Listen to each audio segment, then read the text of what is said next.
नमस्कार, स्वागत है आप सभी का C9 के हब में।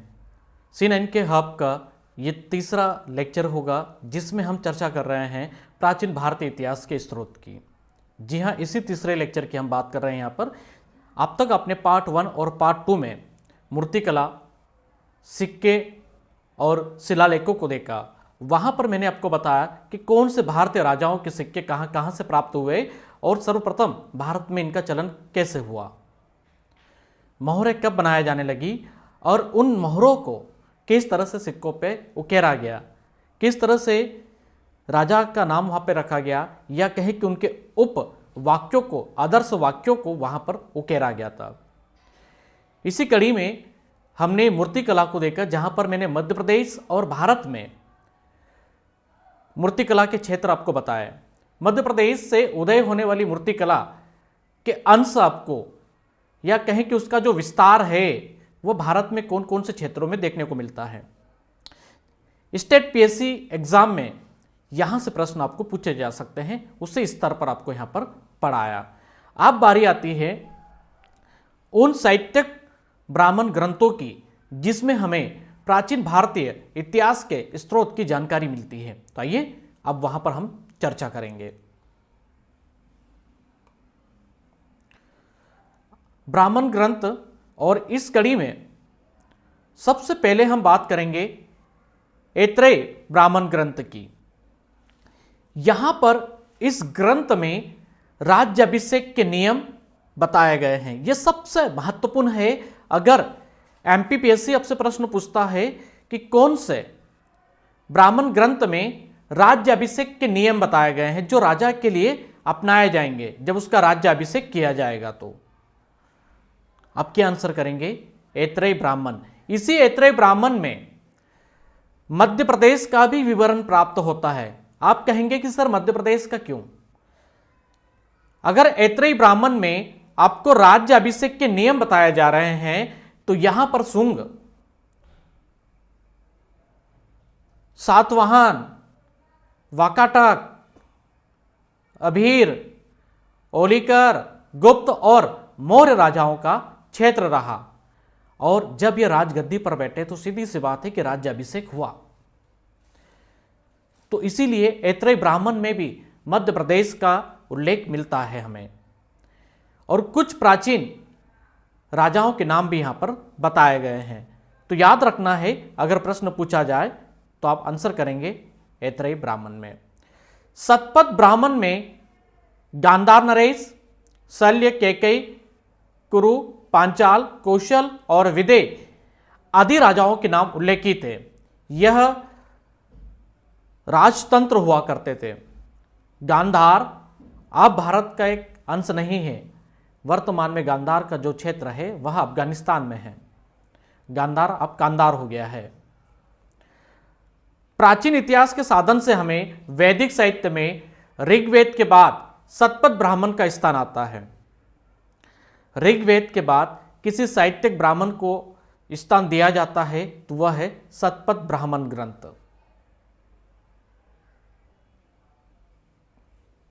और ऋग्वेद में एक प्रसिद्ध वाक्य है। वो वाक्य कौन सा है मैं आपको बताता हूं। मैं मंत्र निर्माता हूं, मेरी मां आटा पीसने वाली है, आटा पीसने वाली चक्की है। यह उल्लेख जो मिलता है, ये जो बात कही गई है, ये ऋग्वेद में की गई है। और C9 के हब में जब मैंने इतिहास के एमसीक्यूज में आपसे प्रश्न पूछा तो वो यहीं से पूछा था। आप इससे समझ सकते हैं कि क्यों जरूरत पड़ती है कोर्स को ज्वाइन करने की और कोर्स को पढ़ने की, क्योंकि जो बेस्ट कंटेंट मटेरियल है वह यहीं से निकलता है, यहीं से प्रश्न बनाए जाते हैं। आर्णयक, इस ग्रंथ में, ये ब्राह्मण ग्रंथ के बाद अंतिम भाग में है। कौन से भाग में पड़ता है? ये अंतिम भाग में पड़ेगा। और इसमें दार्शनिक और रहस्यात्मक विषयों का वर्णन किया गया है, यानी कि रहस्य वाली बातें और दार्शनिक बातें यहाँ पर बताई गई है आरण्यक में। इसमें क्या होता है कि जंगल में पड़े जाने के कारण इसको आरण्यक कहा गया है, यह आपको जरूर याद रखना है। आप इसके कुल उपलब्ध अंश कितने हैं आरण्यक के कुल, तो 7 है। ऐत्रेय, संकायन, तैत्तिरीय, मैत्रायणी, मध्यान्हिनी, वृहदारण्यक और तल्वकार एवं छंदोग्य। इस तरह से आपको बस इतना याद रख लीजिएगा, इनको नहीं भी याद रखो तो काम चल जाएगा। अब तो ये याद रखो कि आरण्यक कितने हैं कुल, तो सिर्फ 7 हैं, बस इतना ही पूछा जाएगा आपसे। और दार्शनिक एवं रहस्य की बातें कहां पर की गई है तो आप आंसर कर सकते हैं आरण्यक। कौन सा ग्रंथ जंगल में पड़े जाने के कारण आरण्यक कहा जाता है, तो आप आंसर कर सकते हैं यहां पर। ठीक है, बहुत सिंपल है ये। अब हम चर्चा करते हैं उपनिषेध की। उप का अर्थ होता है निकट, यानी कि पास में आओ, और निषेध का अर्थ होता है पास में आओ, बैठो। इसका मतलब क्या हुआ कि गुरु के पास बैठकर प्राप्त किए गए ज्ञान के आधार पर लिखे गए ग्रंथ को उपनिषद कहते हैं। गुरु बैठे हैं, शिष्य को आज्ञा दे रहे हैं कि चलिए आप लिखिए। गुरु बता रहे हैं, शिष्य लिख रहा है, और उनसे जो ज्ञान प्राप्त हो रहा है उसी को भारतीय साहित्य में उपनिषद कहते हैं। और यहां से भी प्रश्न पूछा जा सकता है कि निम्नलिखित में से गुरु के पास में बैठकर प्राप्त किए गए ज्ञान के आधार पर लिखे गए ग्रंथों को क्या कहेंगे आप? उपनिषद, आरण्यक या और भी नाम आ सकते हैं वहां पर, तो आप उपनिषद कह सकते हैं। इसमें अगर हम बात करें तो भारतीय दर्शन में बिंबसार के पूर्व के इतिहास का विवरण हमें यहां पर प्राप्त होता है। उपनिषदों में जो प्रमुख है वह है बृहदारण्यक और छंदोग्य। ये दो इसके सबसे ज्यादा फेमस है, बट उससे ज्यादा अगर कंटेंट जो है वह यहां पर बिंबसार का पड़ता है। बिंबसार कौन था? यह भारत का पहला ऐसा शासक था जिसके पास पैदल सेना थी। जी हां, यह आप नोट कर सकते हैं, इसके पास क्या थी? पैदल सेना थी। पैदल सेना रखने वाला भारतीय इतिहास का पहला शासक बिंबसार। और इसकी अगर बात करें हम तो यह भगवान बुद्ध के समकालीन था। किसके समकालीन था? भगवान बुद्ध के समकालीन था। अगर एग्जाम में प्रश्न आता है कि निम्नलिखित में से कौन भगवान बुद्ध के समकालीन था, तो आप आंसर कर सकते हैं बिंबसार था। और उसके साथ ही अगर प्रश्न पूछा जाता है कि किसने पैदल सेना गठित की थी, उस पहले शासक का नाम बताइए, तो बिंबसार आप बता सकते हैं। सिर्फ अभी यहां पर इतना पढ़िए, बिंबसार का लड़का कौन था, इसने क्या क्या किया, ये सब कुछ आगे आपको पढ़ने को मिलेगा। ठीक है, चलिए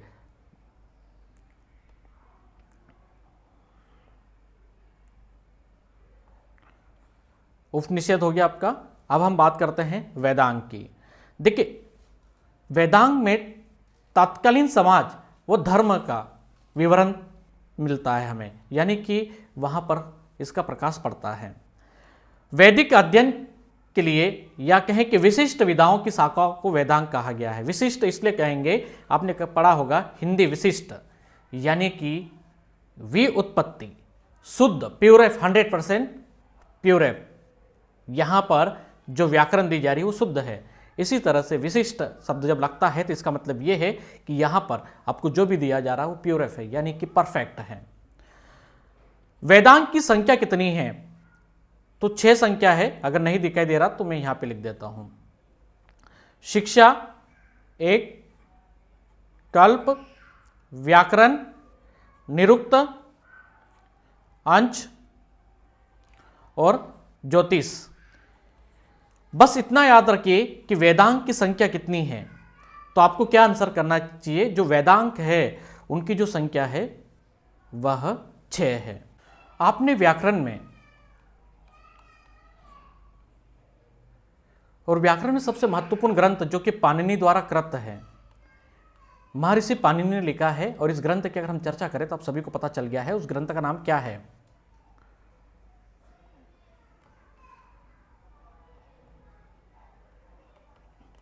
अष्टाध्यायी। ये कब लिखा गया ये जानना बहुत जरूरी है। इसकी रचना जो की गई वह लगभग 400 ईसा पूर्व की गई थी। तो थोड़ा ये याद रख लीजिएगा, यहां से आपका काम हो जाएगा, क्योंकि एग्जाम में जो क्वेश्चन है वो ऐसे ही पूछे जाएंगे आपसे, है ना। अब हम चर्चा करते हैं महाभारत काव्य की। जी हां, महाभारत और महाभारत से जुड़े विवरण मध्य प्रदेश में कहां पर देखने को मिलेंगे, है ना रोचक। बिल्कुल। महाभारत महाकाव्य की रचना 400 ईसा पूर्व मानी गई है तथा इन दोनों का अंतिम रूप से संकलन कब किया गया तो 400 ईसा पूर्व के आसपास का प्रतीक होता है। महाभारत की रचना की अगर हम बात करें तो वेद व्यास ने इसको रचा है और इसमें केवल शुरुआत में 88 श्लोक थे। ये जरूर याद रख लीजिएगा कि महाभारत में स्टार्ट में कितने श्लोक थे, तो आपको क्या आंसर करना है, 88 श्लोक थे। इसका नाम जय संहिता था, बाद में बढ़कर 240 श्लोक हो गए और भारत नाम से प्रसिद्ध हुआ। किस नाम से फेमस हुआ ये, भारत नाम से प्रसिद्ध हुआ, क्योंकि इसमें प्राचीन वैदिक जन भरत के वंशजों की कथा है, इसलिए इसका जो नामकरण होता है वो भारत हो जाता है।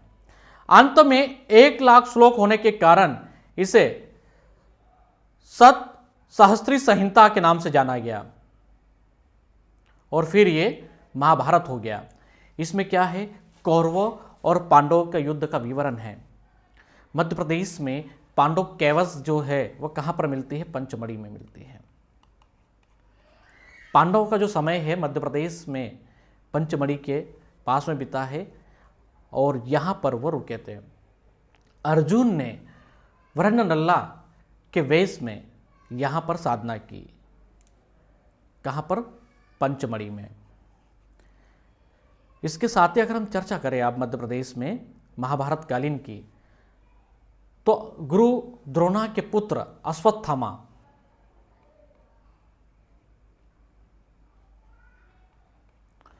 अश्वत्थामा का विवरण हमें प्राप्त होता है असीरगढ़ से और हाल ही में मैंने यहाँ पर शोध किया है जिसकी जानकारी आपको है।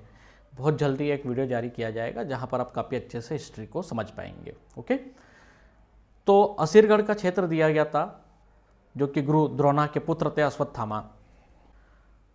महाभारत महाकाव्य 18 पर्वों में है और महाभारत का प्रारंभिक उल्लेख जो है अश्वल आयन से प्राप्त होता है। ये ग्रह सूत्र है, इसको जरूर याद रख लीजिएगा और एग्जाम में क्वेश्चन यहीं से पूछा जाएगा आपसे कि भैया सबसे फर्स्ट एविडेंस कहाँ से प्राप्त होता है, शुरुआत में कितने श्लोक थे, ये पूछा जाएगा आपसे। तो ये सारी चीज़ें आप याद रख लीजिएगा क्योंकि एग्जाम में प्रश्न तो यहीं से आने हैं। ठीक है। अब क्या महत्व का है महाभारत, अब वो समझते हैं हम।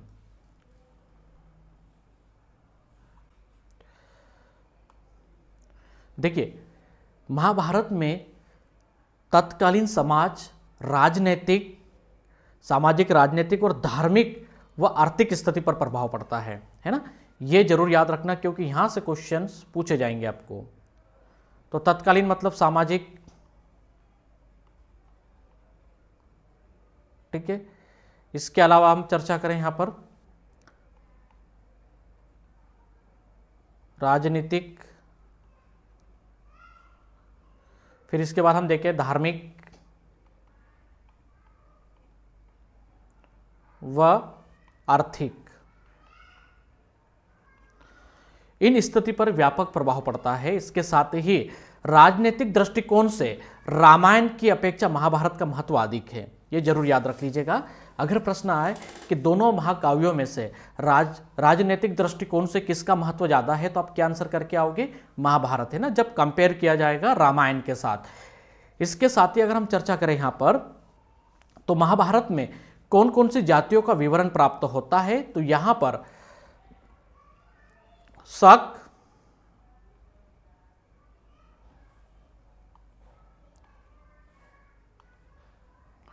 पेंसिल हमें छोटा कर लेना चाहिए, हाँ, ये शक, यवन, पारंसिक, शक, यवन, पारंसिक और हुन। ठीक है, इन जातियों का यहाँ पर हमें विवरण प्राप्त होता है, इनका उल्लेख हमें महाभारत में देखने को मिल जाता है। तो ये तो हो गई महाभारत की बात। ठीक है, अगर आपसे प्रश्न पूछा जाए कि महाभारत महाकाव्य और रामायण महाकाव्य की रचना कौन से राजवंश के समय पर की गई, तो आप आंसर कीजिएगा, क्योंकि इस समय गुप्त काल था, है ना। तो गुप्त राजाओं के शासनकाल में महाभारत और महाकाव्य लिखा गया था। महाभारत भी इसी समय लिखा गया और रामायण भी इसी समय पर लिखा गया था, जब गुप्त राजाओं का आधिपत्य हुआ करता था। रामायण महाकाव्य महर्षि वाल्मीकि जी ने चित्रकूट में, कहां पर, चित्रकूट में रामायण को लिखा। भाषा को लेकर प्रश्न बार बार पूछे जाते हैं, क्लियर कर देता हूं। लैंग्वेज जो है वो संस्कृत है। ठीक है, और मुख्यतः अगर हम बात करें तो 6000 श्लोक थे, जो बाद में बढ़कर 12000 श्लोक हो गए, और अंत में इसमें हम बात करें तो 24000 श्लोक हो जाते हैं। तो शुरुआत में कितने हैं, 6000 है, 12000 है और 24000 है। इसकी रचना भी 5वीं शताब्दी के लगभग हुई है। और यहां पर अगर हम चर्चा करें तो गुप्त काल के समय पर यह भी लिखा गया, यानी कि समय काल क्या याद रखोगे, गुप्त काल का समय। अब हम चर्चा करते हैं कि रामायण हमारा आदि काव्य है। इसमें हमें हिंदुओं तथा यवनों और शकों के संघर्ष का विवरण हमें यहां पर प्राप्त होता है।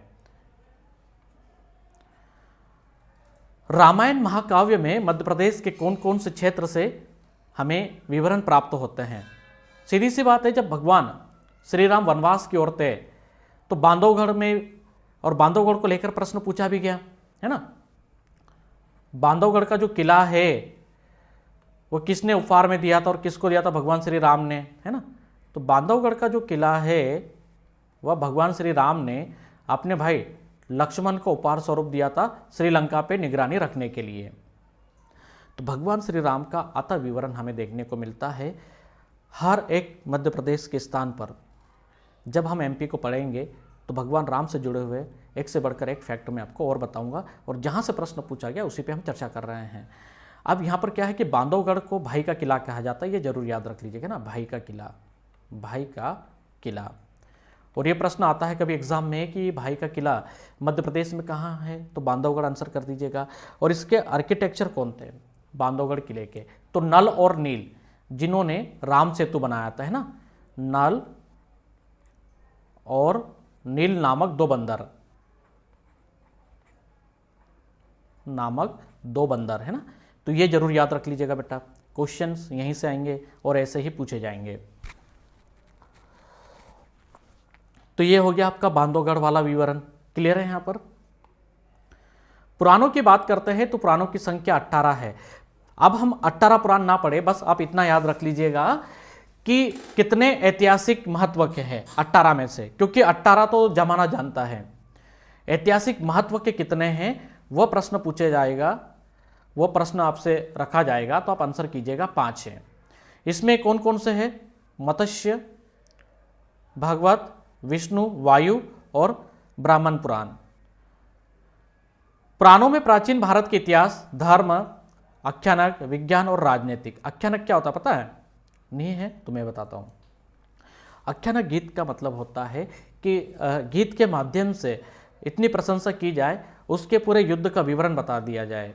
जैसे आख्यानक गीत आपने कभी झांसी की रानी का सुना हो, है ना, बुंदेलो हरबोलो के मुख हमने सुनी कहानी थी, खूब लड़ी मर्दानी वाली हो तो झांसी वाली रानी थी। तो इस आख्यानक गीत में हमें रानी की वीरता, शौर्य, पराक्रम का विवरण प्राप्त होता है, तो इसलिए आख्यानक कहा जाता है ना। तो ये याद रख लीजिएगा। और हिंदी में बार बार आख्यानक को लेकर प्रश्न पूछे जाते हैं। धर्म आपको पता है, सभी धर्म आ गए यहाँ पर। विज्ञान आप जानते हैं, रिसर्च वगैरह, ठीक है। राजनीतिक दृष्टिकोण की बात की थी हमने अभी यहाँ पर थोड़ी देर पहले। बौद्ध धर्म ग्रंथ, इसमें क्या महत्वपूर्ण है। अच्छा, बौद्ध ग्रंथ के पहले एक चीज और है जो मैं आपको बता दूं, यहां पर सुनिए। वो हम कंप्लीट कर लेते हैं। सॉरी,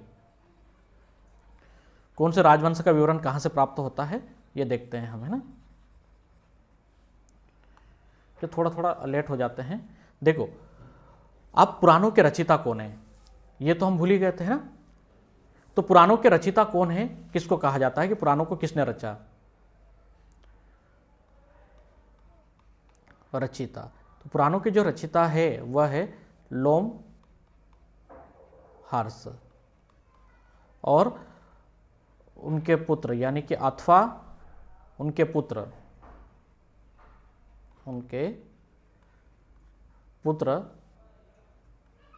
उग्रश्रव,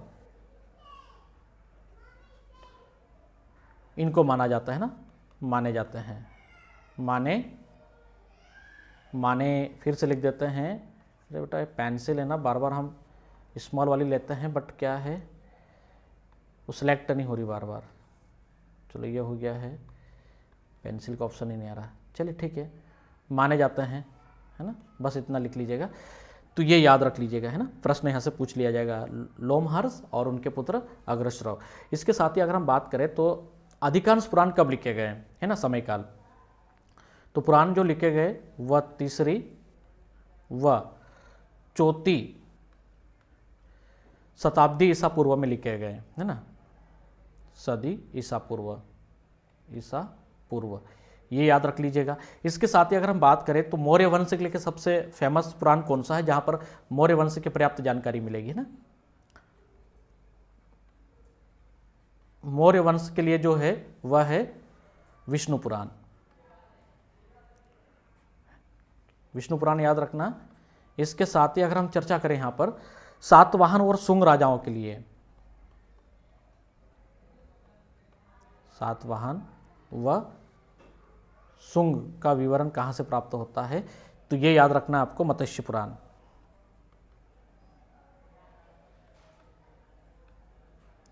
इसके साथ ही अगर हम चर्चा करें यहां पर गुप्त वंश का विवरण कहां से प्राप्त होता है, कौन से पुराण से, तो गुप्त वंश के लिए आप लिखिए वायु पुराण। वायु पुराण का यहां पर विशेष महत्व है। तो ये जानकारी हमारी थोड़ी बच गई थी, इसलिए मैंने आपको यहां पर बता दिया, ठीक है। चलिए अब हम चर्चा करते हैं बौद्ध ग्रंथ की।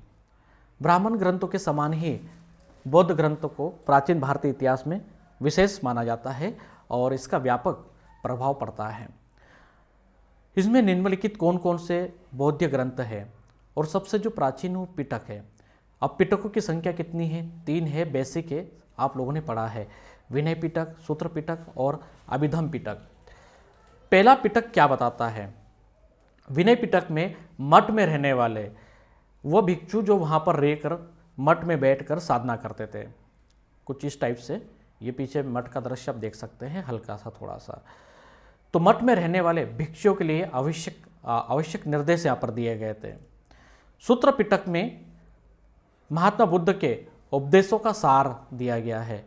अभिधम पिटक में 7 संग्रह है, इसमें महात्मा बुद्ध के उपदेशों को और दार्शनिक रूप से यहाँ पर उनकी व्याख्या की गई है।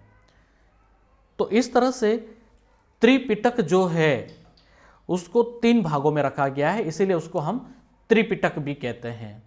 त्रिपिटक कहने का मतलब यह है, त्रि का मतलब होता है त्रिनेत्र, यानी कि 3 पिटक जो अभी आपने पढ़ लिए, 1 2 3, इसीलिए इसको त्रिपिटक भी कहा जाता है। और इन सभी पिटकों की जो लैंग्वेज है वो पाली है।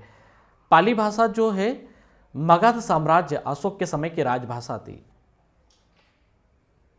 मगध साम्राज्य जो था उस समय, जो अशोक वहाँ के राजा थे, तो यह एक राजभाषा थी, है ना। क्या थी, राजभाषा थी मगध साम्राज्य की, है ना। तो ये भी चाहो तो नोट कर लीजिए आप लोग।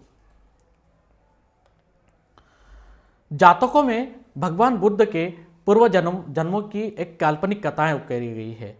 यह ईसा पूर्व 1ली सदी में जातक कथा का आरंभ हो चुका था और इसका स्पष्ट प्रमाण हमें मध्य प्रदेश में भरूच, सांची,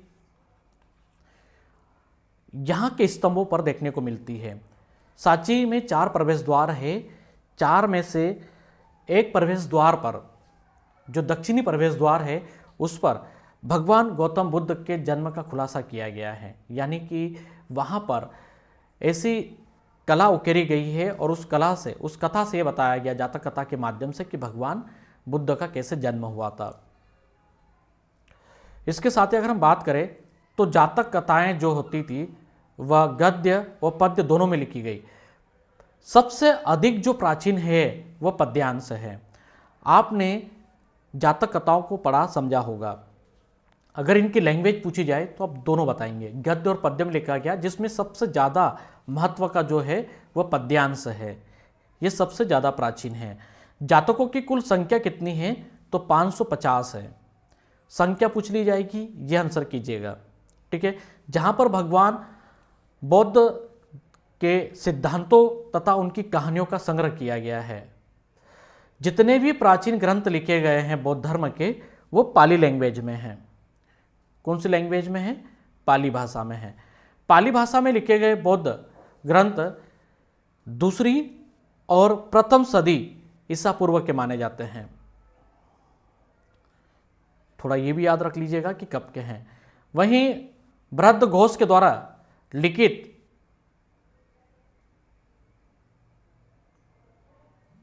विशुद्धगम बौद्ध धर्म में हीनयान के शाखा से संबंधित है। अब हीनयान शाखा क्या होती है, इस पर हम जब बौद्ध धर्म पढ़ेंगे तो वहां पर मैं आपको जरूर बताऊंगा। तो इस तरह से आप याद रख लीजिएगा, यहां से प्रश्न आपसे पूछ लिए जाएंगे। जैन साहित्य की अगर हम बात कर लें तो जैन साहित्य का जो अगम होता है वह सबसे महत्वपूर्ण जो अगम माना जाता है वो 12 अंग है। अचरांग सूत्र में जैन भिक्षुओं के 4 नियमों का उल्लेख किया गया है, या कहें कि उनके आचार नियमों का उल्लेख यहां पर किया गया है। सॉरी, 4 नहीं, आचार है ना। रहन सहन। भगवती सूत्र में महावीर के जीवन पर कुछ प्रकाश पड़ता है। और यहां पर अगर हम बात कर लें, नया अद्धमम में कहा गया है कि महावीर की शिक्षाओं का संग्रह है यहां पर। तो भगवान महावीर की शिक्षाओं का संग्रह कहां पर किया गया है वह भी आपको पता होना चाहिए। नया अद्धम में, ठीक है, नया अद्धम एक ग्रंथ है, इस ग्रंथ में यह संग्रह आपको देखने को मिलेगा। 12 अंगों में प्रत्येक उभांग भी है और ये सब उनके भाष्य द्वारा लिखे गए हैं। जैन अगमों की अगर हम बात करें तो वर्तमान में एक सभा निश्चित की गई थी और यह सभा हुई थी, अगर कहें तो जैन संगति थी ये, है ना, जो 513 और 526 ईसा पूर्व यानी कि 6ठी शताब्दी में हुई थी वल्लभी, गुजरात में। अब वल्लभी कहां पड़ता है? गुजरात में, है ना। तो याद रखना बेटा कि वल्लभी कहां पड़ता है? गुजरात में पड़ता है। और यहां पर जो अध्यक्षता की थी, अध्यक्ष कौन थे इसके, तो उस अध्यक्ष का नाम भी आपको पता होना चाहिए कि इसकी अध्यक्षता किसने की थी, है ना, जैन संगति की। देव धीर्त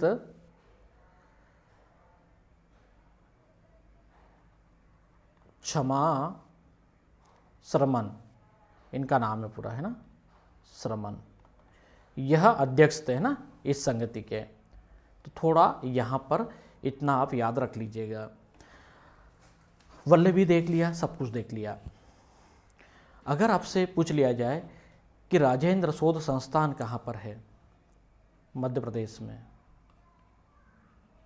राजेंद्र शोध संस्थान, जहां पर जैन धर्म के ग्रंथों का संग्रह और उन पर रिसर्च किया जा रहा है, इसके अलावा सभी धर्मों के ग्रंथों पर। तो राजेंद्र शोध संस्थान जो है वह धार जिले के सरदारपुर में है, यानी कि मोहनखेड़ा जैन तीर्थ स्थल सरदारपुर, जिला धार, मध्य प्रदेश, है ना। राजेंद्र शोध संस्थान कहाँ पर है? जहाँ पर शोध किया जाता है और बहुत ही फेमस टेम्पल है जो जैन धर्म से जुड़ा हुआ है, ठीक है। और रिसर्च की बात हुई तो इसलिए मेरे दिमाग में ये बात आ गई, तो मैंने कहा चलो आप लोगों को बता दूं, यहाँ से मदद हो जाएगी आपको। भगवती सूत्र में 16 महाजनपदों का उल्लेख है, जिसमें अवंती का भी उल्लेख किया गया है, वत्स का भी किया गया, चेदी का भी किया गया। 16 है तो 16 पूरे किए गए हैं। जैन धर्म का प्रारंभिक इतिहास जो है कल्पसूत्र लगभग 34 शताब्दी ईसा पूर्व में लिखा गया था और इसकी रचना भद्रबाहु ने की थी। क्या आप जानते हैं कि कल्पसूत्र का सचित्रण यानी कि चित्र सहित कब लिखा गया? सचित्रण कहां पर किया गया? मध्य प्रदेश में। जी हां, कल्पसूत्र का सचित्रण कब किया गया? क्योंकि प्रारंभिक जो लिखा है वो तो भद्रबाहु ने लिखा है, इसका सचित्रण मांडू में किया गया। किसने किया मांडू में? तो मोहम्मद खिलजी के शासनकाल में। मोहम्मद खिलजी जो कि मांडू के सुल्तान थे, मोहम्मद खिलजी के शासनकाल में मांडू में जैन धर्म को अच्छा खासा संरक्षण प्राप्त हुआ। तो जैन साधक संग्राम सिंह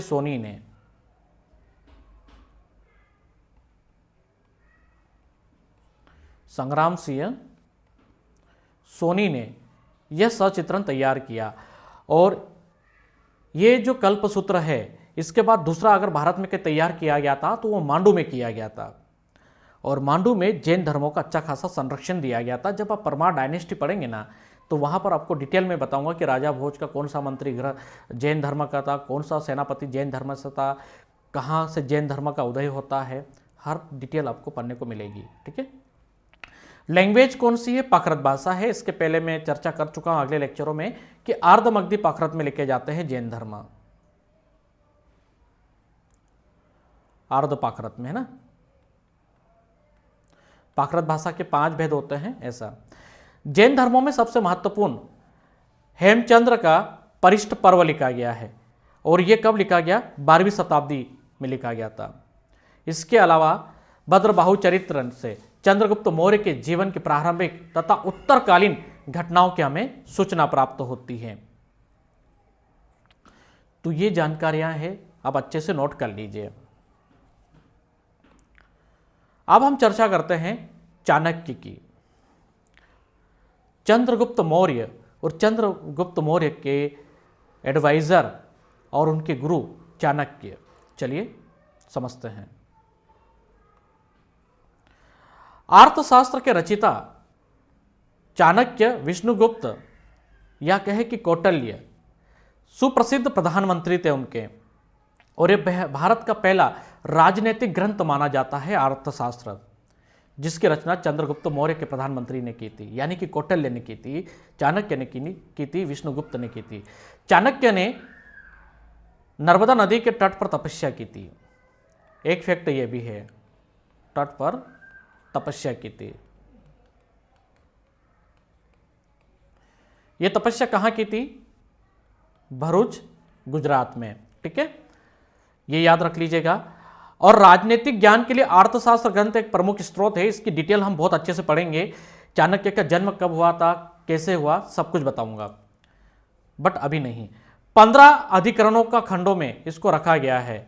यह विभक्त यानी कि बटा हुआ है। अर्थशास्त्र का दूसरा और तीसरा, द्वितीय और तृतीय खंड सबसे ज्यादा प्राचीन है। तो यह सबसे ज्यादा महत्वपूर्ण है कि चाणक्य का जो अर्थशास्त्र लिखा गया है उसका कौन सा खंड सर्वाधिक प्राचीन है, द्वितीय या तृतीय, जोड़े में मिलाकर भी प्रश्न आपसे पूछ लिया जाएगा। अर्थशास्त्र में प्राचीन राजतंत्र की अर्थव्यवस्था के अध्ययन के लिए महत्वपूर्ण सामग्री हमें यहां पर मिलती है। कौटिल्य को हम इतना छोड़ देते हैं। कौटिल्य के अर्थशास्त्र में महेश्वरी साड़ी का विवरण भी प्राप्त होता है। आप समझ सकते हैं कि ये 5वीं शताब्दी के पहले की बातें हैं। और अर्थशास्त्र में हमें व्यापारिक दृष्टिकोण की जानकारी भी मिलती है, यानी कि अर्थशास्त्र चाणक्य ने कितनी गहराई से लिखा था। हर एक स्थान का उन्होंने सटीक रिसर्च किया। चलिए, आपके लिए इतना है, आगे बढ़ते हैं। अब इसकी रचना कब हुई? अर्थशास्त्र की रचना कब हुई? तो यह याद रखना है, 4वीं शताब्दी में। 4वीं शताब्दी में इसकी रचना हुई, यानी कि ईसा पूर्व में यह रचना की गई। वहीं अगर हम बात करें मुद्रा राक्षस, इस नाटक की रचना विशाखा दत्त ने की थी। इसमें नंद राजा के पतन तथा चाणक्य के द्वारा चंद्रगुप्त को राजा बनाया जाने का उल्लेख मिलता है और इसकी रचना जो की गई थी वो 7वीं शताब्दी में हुई थी। ये जरूर याद रखना है सेंचुरी टाइम कब का है, क्योंकि प्रश्न यहाँ से पूछा जाएगा कि भाई कब लिखा गया। ठीक है, तो ये बेसिक है आपके लिए, बस इतना याद रख लीजिएगा। नंद वंश से राजाओं का पतन है। ठीक है, और पुराणों में 9 नंद राजाओं का विवरण मिलता है। कितने? 9। और नंद वंश की मुद्राएं कहाँ से प्राप्त हुई? तो बड़वानी से, जो आगे मैं आपको पढ़ा चुका हूं मध्य प्रदेश में। कालिदास भारत का शेक्सपियर या कहें कि वैदर्भी रीति के कवि और संस्कृत के ज्ञाता। कालिदास को वैदर्भी रीति का कवि क्या कहा जाता है? क्या होती है वैदर्भी रीति? वैदर्भी रीति वो होती है जिसमें पांचाली, गोंडी सभी रीतियों का समागम होता है। 6 इंद्रियों पर कंट्रोल करने वाला व्यक्ति एक शब्द बोलो और उस पर ग्रंथ लिख दे, उसको कहते हैं वैदर्भी रीति। और इसीलिए कालिदास को भारत का शेक्सपियर कहा जाता है।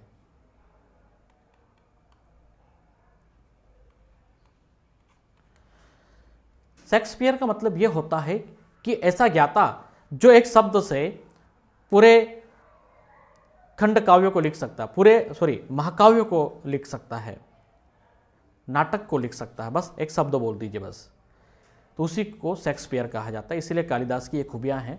जब आप हिंदी साहित्य पढ़ेंगे तो वहां पर बहुत गहराई से पढ़ाऊंगा। चलिए, जो मूल बात है, कालिदास की रचना जो है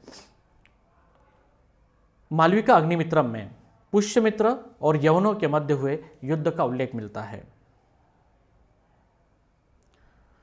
मालविका अग्निमित्र में अगर हम चर्चा करें तो अग्निमित्र जो कि पुष्यमित्र के पुत्र थे, जो विदिशा पर राज प्रतिनिधि के तौर पर राज करते थे, और मालविका राजकुमारी के प्रेम प्रसंग का यहां पर विवरण हमें देखने को मिलता है। और ये जो ग्रंथ है इसमें सुंग वंश पे प्रभाव पड़ता है। सुंग वंश की जानकारी हमें यहां पर मिलती है।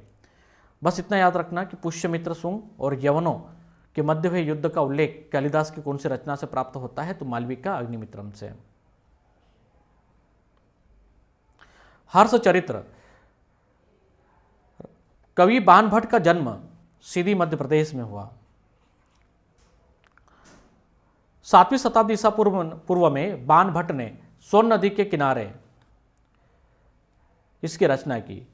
बाणभट्ट ने 14 वर्ष सोन नदी के तट पर बिताए और मध्य प्रदेश की एकमात्र ऐसी परियोजना जो किसी साहित्यकार के नाम पर रखी गई है, बाण सागर परियोजना, जो आपने पढ़ी भी होगी।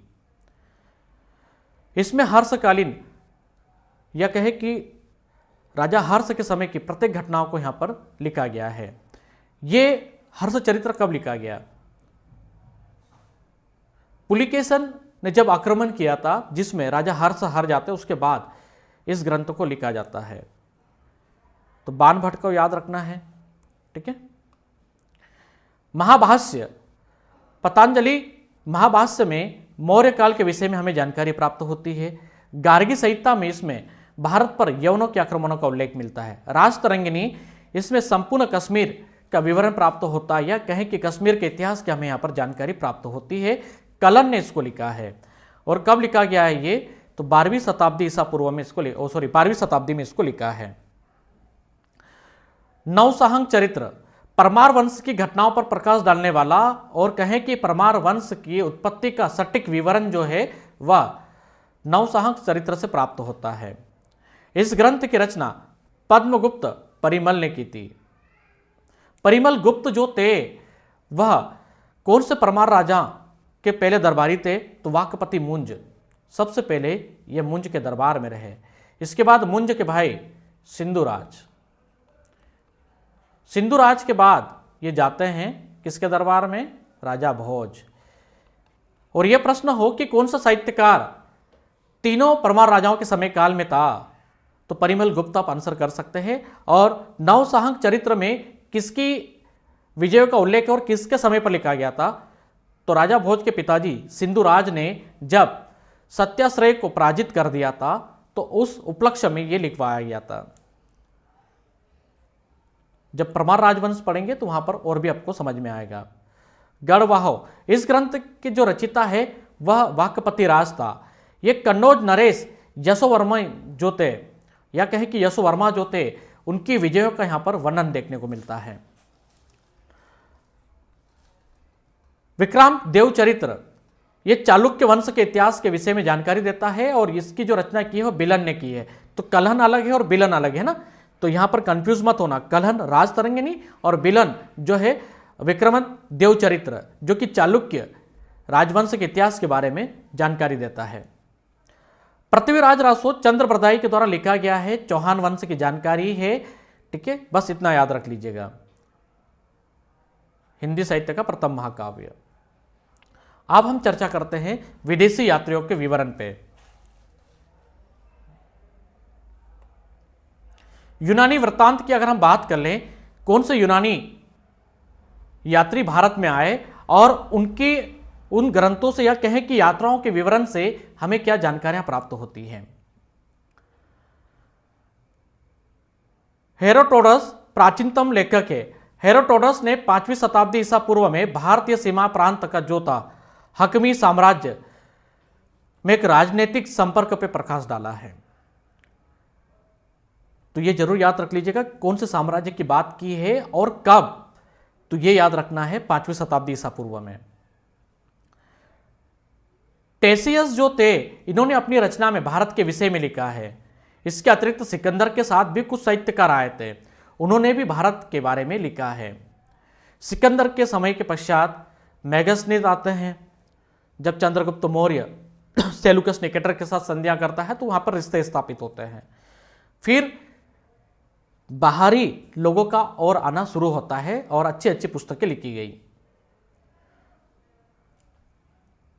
तो मैगसनीस जो था उसने कई घटनाओं का अवलोकन किया, अत्यंत पैनी यानी कि बहुत बारीकी से किया। इसने इंडिका में इसका विवरण दिया है भारतीयों का। भारतीय संस्थाओं, भूगोल और कृषि के बारे में यहां पर जानकारी दी है, परंतु दुर्भाग्यवंश इसका ये जो ग्रंथ है वह उपलब्ध नहीं है। इंडिका है ना, याद रखना, ये अवेलेबल नहीं है। तिब्बती वृत्तांत, तिब्बती लेखक और कहे कि साहित्यकार लामा तारानाथ के द्वारा जो लिखा गया है, इसमें भी भारतीय इतिहास की जानकारी प्राप्त होती है और बौद्ध धर्म के बारे में भी बताया गया है। इसके साथ ही इतिहासकार तारानाथ ने मध्य प्रदेश में जो रूल करते थे, जो राजवंश था, सुंग वंश की जानकारी भी मिलती है। तो तारानाथ के लेख से हमें कौन से राजवंश की जानकारी मिलती है, तो सुंग वंश याद रखना आपको। ठीक है, सुंग वंश। मुसलमान यात्रियों के वृत्तांतों की अगर बात करें या उनके विवरण की बात करें तो इन यात्रियों में अलबरूनी विशेष रूप से उल्लेखनीय है, क्योंकि अलबरूनी भारत में नहीं मध्य प्रदेश तक पहुंचा था। और यह सबसे बड़ी बात तो यह है कि यह संस्कृत का भी ज्ञाता था।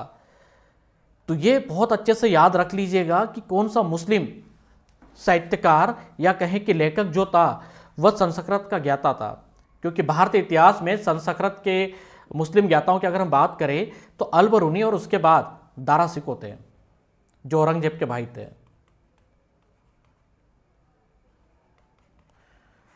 दारा सिको ने उपनिषदों का संस्कृत में, फारसी में अनुवाद किया था संस्कृत से। ठीक है, इसका मतलब है कि उसको संस्कृत भाषा आती थी। अलबरूनी याद रखना है, संस्कृत लैंग्वेज का ज्ञाता है ना। तहदीक ये हिंद में इसने तत्कालीन भारत के विषय के बारे में बताया है। इसने मध्य प्रदेश के चंदेरी का उल्लेख भी किया है, यानी कि चंदेरी की महानता का स्पष्ट उल्लेख किया है। चंदेरी बाजार का सटीक उल्लेख किया है अलबरूनी ने। अलबरूनी जो था मोहम्मद गजनवी का साहित्यकार था, उसके रत्नों में शामिल था, या कहें कि उसका दरबारी साहित्यकार था। वही राजकवि एक और था मोहम्मद गजनवी का, वो था फिरदौसी। कभी पूछ लिया जाए तो याद रख लो, फिरदौसी ये भी मोहम्मद गजनवी का साहित्यकार था, राजकवि दरबारी था। तो अल-बरूनी ने भी बहुत कुछ लिखा है भारत के बारे में। अल-बरूनी के बाद अन्य साहित्यकार और भी आते हैं जो मुस्लिम साहित्यकार थे। अल-बिलदारी, सुलेमान, अलम सूदी, ये सभी मुसलमान यात्री यहाँ पर आए और उनसे या उनके यात्रा वृत्तांतों से हमें भारत पर मुसलमानों के अधिकार की जानकारी प्राप्त होती है। तो इस तरह से आपने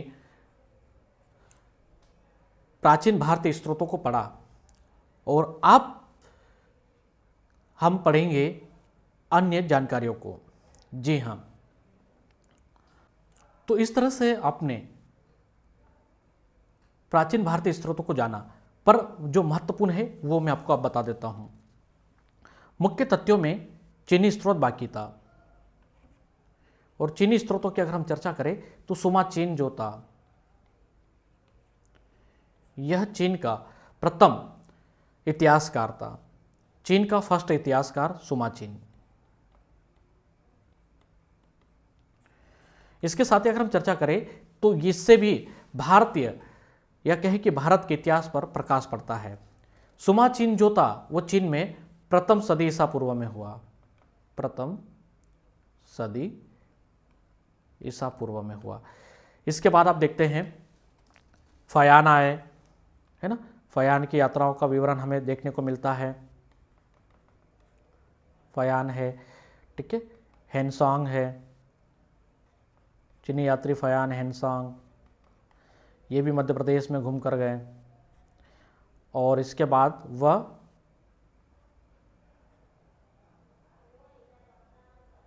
इत्संग, ये सभी के सभी चीनी यात्री भारत आ चुके हैं।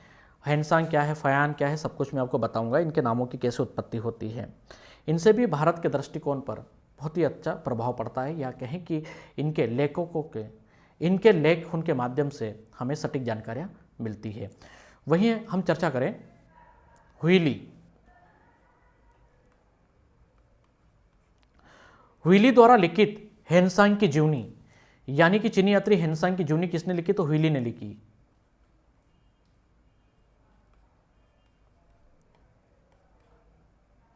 हेनसांग की जीवनी,